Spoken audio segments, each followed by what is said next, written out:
You need me to tighten up your, your boxing gloves? I want to hear what he has to say first. You want me to tighten up your boxing gloves for you real quick? I got some Vaseline. I want to hear what he has to say first. I know how you is when it comes to education. I'm gonna give him the benefit of the doubt. You talking right? Not really.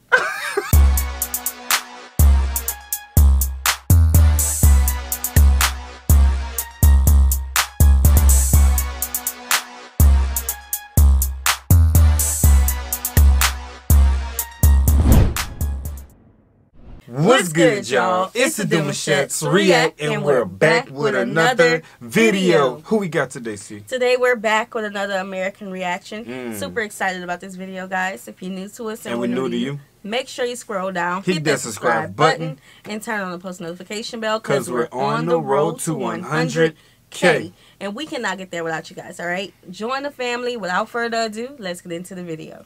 Hey guys, what's going on? Andrew coming at you, and in this one, I'm talking about 5 things that Sweden does better than the United States. That's coming up. Okay. Sweden got it like that. Guys, I thought it'd be fun to do this one and kind of pick 5 things that maybe you wouldn't think about that I think Sweden does better. And number 1 is going to be money. Now let me explain. When I first came to Sweden, I was not a big fan of the fact that the Swedish money, all the Swedish kroners, were different sizes. I always liked in the United States having all my bills exactly the same. Correct. Until someone said to me, Andrew, it's because people that are visually impaired or blind can tell the difference in the bills. And the more and more I thought about it, it just makes a lot of sense. It's something that we should probably do in the United States. You know, hey, that brings back a question you had mentioned, like, can we get that in our money for the people that has, you know, vision disorders and whatnot, you know what I'm saying? So that's a big bar. Like, yeah, if you have people who's dealing with that, they can still manage their money by touching the size. Yeah, because, correct me if I'm wrong, if you are from the United States. If she's wrong. She's usually right, though. If you're from the United States, but our people who are visually impaired, they have to do it themselves or have somebody do it for them or the bank do it for them. Because I remember receiving money one time and I saw like the little indentions on the money, and obviously it was somebody who was visually impaired who did it. Back in the day they had it to where you had like the little bumps. Yeah, that's what it is. Yeah. So, but I don't think like... I haven't saw that recently in a while, I think actually. they have to do it themselves. Well. So yeah, they kind of suck. The thing I like is that Sweden is a cashless society. I didn't like it at first when I first came coming from the US. However, I haven't used any cash in 5 years. In Sweden we have something called swish. Swish, swish, swish.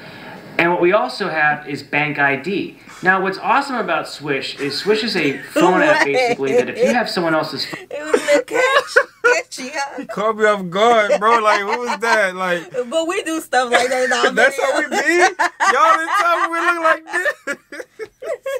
My boy was smooth, boy. And I got that coming. Okay, bet. I like it, all right. Phone number, you can just go ahead and hit a couple buttons and send them money instantly to their bank account. I like that. What you need to have this must be an older video. Yeah. Because we have that now. Yeah. But hey, just, you know, still cool. Bank ID code. Now, bank ID is awesome. It's basically anytime you want to pay or buy something, you just simply type a code in. You can log in to do your taxes with the bank ID. It is a much more secure system than what we have in the United States. Sweden doesn't have the same problem with fraud that you do in the US, because many times if you have to make a online purchase of like $50 or more, you have to use your bank ID code and it won't work on your card, or you have to open up your card. So when you have things like Swish, you can go ahead and pay to people instantly. Now people never have an excuse to not pay you. They can't go, oh, I don't have money right now. If you're splitting the cost of something, you could just pay for it yourself and then they Swish you instantly, which is awesome. It's nice to be able to use it at shops and purchases because you don't have to necessarily put your card in to use it that way. So that's also very secure. You're not giving out your card number or anything. You're just going ahead and swishing. Like I said, we don't have the problem with fraud that we have in the United States. I do think it's something we should look at in America to make it a little bit better. Number 2. So, obviously this got to be an older video. So now we have Zelle, we have Venmo. Of course, we have the Cash App that a lot of people don't like. Cash App is controversial. But, well, we have You don't have receipts Walmart. with Cash App, though, like. You do have a receipt. Where a lot is of that? people don't know about it, but you click on it. It's a receipt. Okay. A lot of people don't use the Walmart pay. Walmart has the pay now. Target, like all of the major stores have it now. Swipe the barcode or take the little resemblance thing, and everything is good. Yeah. You walking out the store without swiping a card or putting cash in, and everybody looking at you like, yeah. And there's, we got a thief on the floor. I don't know if they still have it, but I remember they had, like, as you're walking through the store, you put in what you're putting in the in your basket. Oh, you can do it. You shop as you go, and you check out on your phone. I mean, that's Apple Pay too, huh? Yeah, you check out on your phone. Yeah. But of course, a lot of people are not honest, so they just walking out the stuff. That's it. That's all. To be taxes. Now let me explain. When I do my taxes in the United States, my tax forms are usually almost 30 pages long. And in Sweden, you get a piece of paper that says, this is what you paid, and it takes 3 seconds to do. You basically log in with your bank ID, the one I mentioned earlier. You go to the Skatteverket app, which is the tax agency here in Sweden. Boop, boop, boop. You're done. Your taxes are done. It's a much less complicated system. Now, I know in America they have a computer system to use it, but I just think it's easier, and now taxes isn't this big, long kind of process you have to worry about. Another thing that Sweden does with taxes is sales tax. I actually kind of prefer this. What they do is they put the tax already in the item. So if something costs 25 crowns and it's a t-shirt at a store, it costs 25 crowns. When you go to pay, it's going to cost 25. You know, this was the first year when I went home to the United States that I was a little bit annoyed with the sales tax, because something's $100, but it's really $106 because you have to pay that. It's a major complaint I actually hear from people when they do go to the United States. They don't like the sales tax after the fact. It just seems to be like a more efficient way to do it, and I think that's something that Sweden does. But also, I feel that my taxes actually go to something here in Sweden as opposed to the United States. At least I see where it goes a lot more with the healthcare, with the free education, if you will. Number 3 is going to be education, as far as how you can make choices in education. Now, if you're in the United States and you're poor and you come from a poor area, you're pretty much stuck at that school system there. The problem with schools in poorer areas typically has to be that those schools take a lot of their money for the school from the overall tax revenue from the people that live there. And when I was in Ohio, for example, in Youngstown, we had areas in Youngstown where they didn't have computers, they didn't have money for books, they weren't able to pay like high quality. Do you need me to tighten up your boxing gloves? I want to hear what he has to say first. Your boxing gloves for you real quick? I got some Vaseline. I want to hear what he has to say first. I know how you is when it comes to education. I'm gonna give him the benefit of the doubt. He talking right? Not really. In some areas. In some areas? But come on, teachers. But here in Sweden, you have the ability to choose to go to any school you want to. As long as there's room for you, you have to sometimes wait in a queue. But what that means is no matter what social economic background you come from here in Sweden, you're going to be able to get the same quality education as someone that's rich as well. And I really think that that's a fantastic thing that they offer here in Sweden. Also, education is free, higher education. But you do usually have to pay for room and board and things like that. Okay, so now he's going up to higher education. So go back. I was just going to say, like, coming up, I did go to a few schools. You feel me? Like, I went to different schools when I was young. I thought when I was doing these things that I could have go to any school as long as they had room for me, but that wasn't true. Why it wasn't true? I thought it was because you had to be like in a school district. Yes, but, okay. Okay, here we go. I got the Vaseline. What I do want you guys to understand is that all school districts are not the same. 50 states, 50 different school curriculums, right?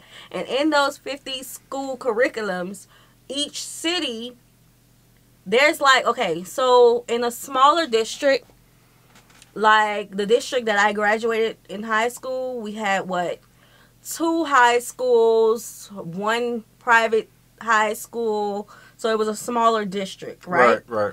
But in one of the like, okay, let's say the district we live in now, the city that we live in now, we have about 20 different school districts in the one city that we live in. Yeah. So it's different each area. What he was saying about the economic backgrounds and all of that, the value of the homes around the school determines like the funding of the schools, and we can go a little bit deeper into that, but I'm not going to do that for the sake of this video.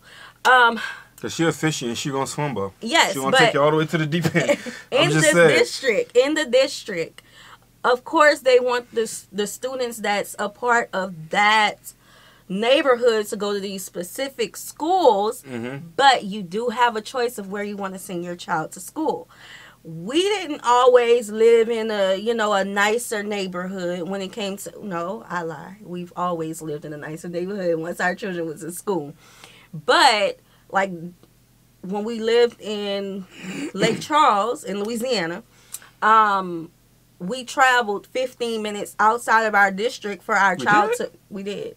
Remember how we used to be zooming in the morning? Oh, yeah. Do we have to beat the school traffic? Yes. Uh-huh. We would travel to send our children to the school, well, our child at the time, to the school that we wanted him to go to. We wanted him to go to a specific school because of the scores, because of the reputation of the school, because of, you know, the type of education we wanted our child to have. All that, yeah. Because the district that he was zoned for was below our standards. Right? So, and even here in Texas, we are outside of the district, but we're sending our child to the school that we moved in the district for him to go to. Like, we moved once, you know, he was already there. So, no, we've always had a choice. Now, when we were, maybe it was different when we were in school, but I know since having children, we have a choice. Across the board, wherever we moved, we've always had a choice of where we wanted to send our child to school. And another thing I wanted to say, and it left me. So I guess that's all that I should share. That's it. That's all. And what Sweden does is Sweden will give you money. It give you money to live off of, and for rent. You do have to pay that money back over time, but you have like 50 years to pay it off. You have like your whole life. You don't start out in such a huge debt. I would probably say the average Swedish debt might be $5,000 to $10,000, where in the United States it's 30. It's really hard to start a home in life when you're already in debt and a good portion of your money has to go to your education, especially if you don't get a job in the field that you even studied for. So I think it's a better system all the way around. Number 4 has to be recycling. In Sweden, no matter where you go, if you live in an apartment complex, there is always an area you can go where you can throw away trash, your food, metal, colored bottles, clear bottles, plastic. With aluminum, what you can do is every store where you buy, whether it's beer or Coca-Cola, you have to pay like a 6 cents extra for the bottle, or 1 crown in Swedish, and what you do is you get your money back when you go and recycle. Every grocery store has a place where you can put your aluminum cans back in. What I like about it is it gives everybody an incentive to recycle. There's no excuse. You're already going to the store. You just bring your aluminum bottles there, or your aluminum cans there.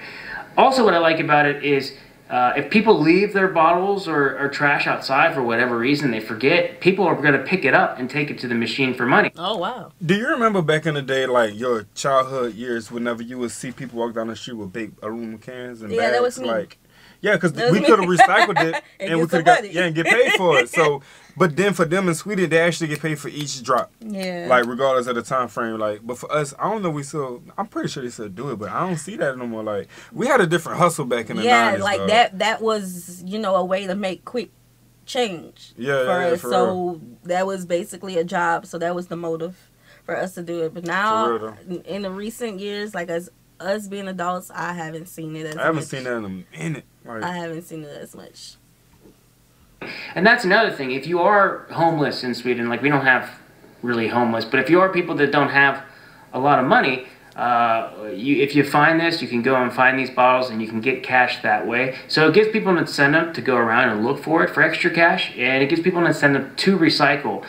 One awesome thing we do also is with the leftover food is actually used for like biofuel for buses. So a lot of our buses in Sweden actually run on food that's made into like a gas from the food that people don't eat. So that is a much more efficient way to do it, and I think it's awesome that Sweden does this. Now, I hear that certain states like California have much better recycling options, but I just think that Sweden does it so easily. I think the aluminum idea is a really great incentive and something that we could do in the United States that wouldn't be too hard, and I don't think it would be difficult for people to get on top of it, because a lot of times it might be tough to get the money back from recycling aluminum in the United States, where here it's a much easier system. Number 5 has to be public transportation. Run! He's gonna leave you. What the? I know if you live in New York City and possibly Chicago, New York City has some of the best public transportation in the world. But as soon as you go outside the major cities, if you don't have a car, you basically don't have a job or a life, because you just don't have the same freedom that you would have in the United States. The United States system is built around the car. Now, take that another way. I have been living in Sweden for 7 years, and I have never once bought a car. Now, I'm going to probably get a vehicle this year at some point, but it hasn't been so bad. I pay about $100 a month. I get unlimited buses and trains within the area that I am. And it's not always the fastest to get to work, but you can take advantage of that time. I can read, I can listen.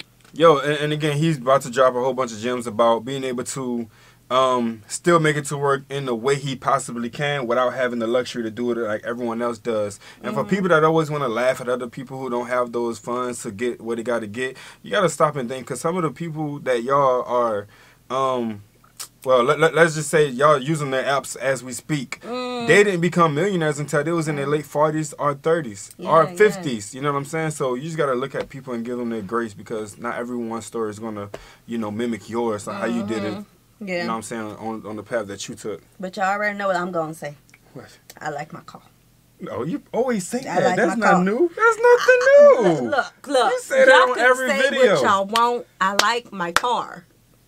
Some days in the morning, I don't feel like talking to other people. I'm a happy person. I love to smile and, you know, make people's day, but I don't feel like talking to people every day. You see, there's some things about our, you know, family that watches this, our supporters, that they can relate to him more sometimes before they can relate to the things that we may say. Yeah. So I'm going to help them out understand, you know what I'm saying, what he got going on as well. But when y'all have Sierra, and he says things like that, she's still going to back door and be like, yeah, but I need that car. Y'all can say what y'all want about public transportation. Sierra likes her car. Yeah, they may have that one city who just use bikes to cycle around everywhere. Nice. But Sierra likes her car. I want that vehicle. Do a podcast on the bus. But also if you're younger, if you're like 16 and younger, you have this freedom that you don't have necessarily in the United States as far as freedom of movement. Because I was 16 and I was lucky enough to have a car. But if you're 16 in the United States and you don't have a car, you can maybe bike around your neighborhood, but a lot of times it's not really it's not really walker friendly or bike rider friendly in the United States. You really need a car. You can't just like pass an intersection on your bike or walk across it. So that's one thing. The other thing is, like, when I live in Linköping, if I want to go to Stockholm, it's a lot of times more cost effective and actually faster and cheaper to just go ahead and take a high-speed train to Stockholm. Okay. It takes less time. I can then take a bus from somewhere else. I'm heading to Stockholm this weekend. And okay, now the people that's always talking about our lack of public transportation across the United States. So they were looking at like a bullet train from Houston to Dallas, but I think he got canceled. But that would be good to have, though. They're starting to look into things like that. That'll be another stream of revenue. Yeah, it's a that'd be good to have. Yeah, people would get on that. Yeah, in that jiffy. Just the best efficient way to do it. We just don't have the systems in place in the United States to do that yet. I know they're talking about having a high-speed train in California, which would connect San Francisco, Anaheim, and Los Angeles. And I think that would be a really interesting thing. It's just trouble finding the funding now.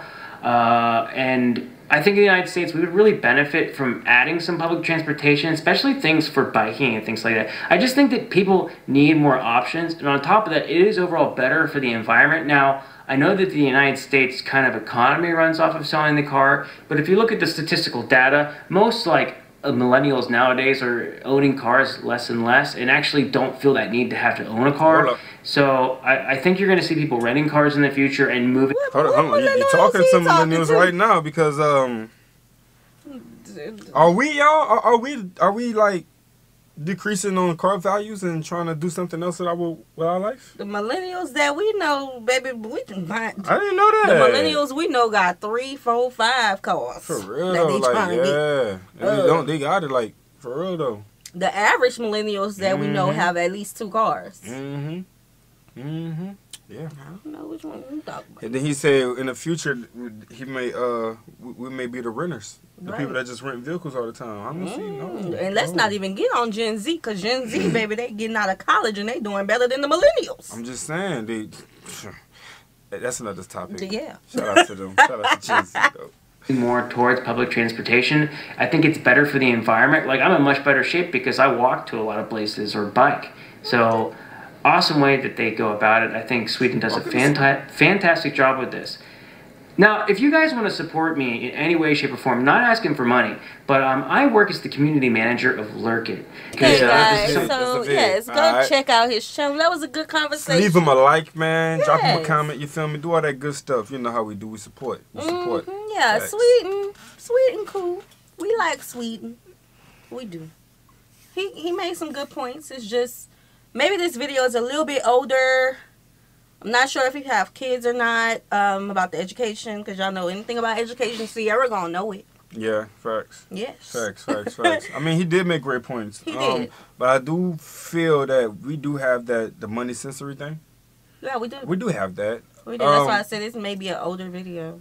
The U.S. is vehicle more centered. Mm-hmm. You won't see, like, them focusing mainly on pushing our bikes and stuff. Now if you go to certain locations, you will see electric scooters waiting to get rented out to enjoy and things of that nature. To enjoy. But it's not for and we've been fortunate enough. Park my electric scooter and go take a nap. Right.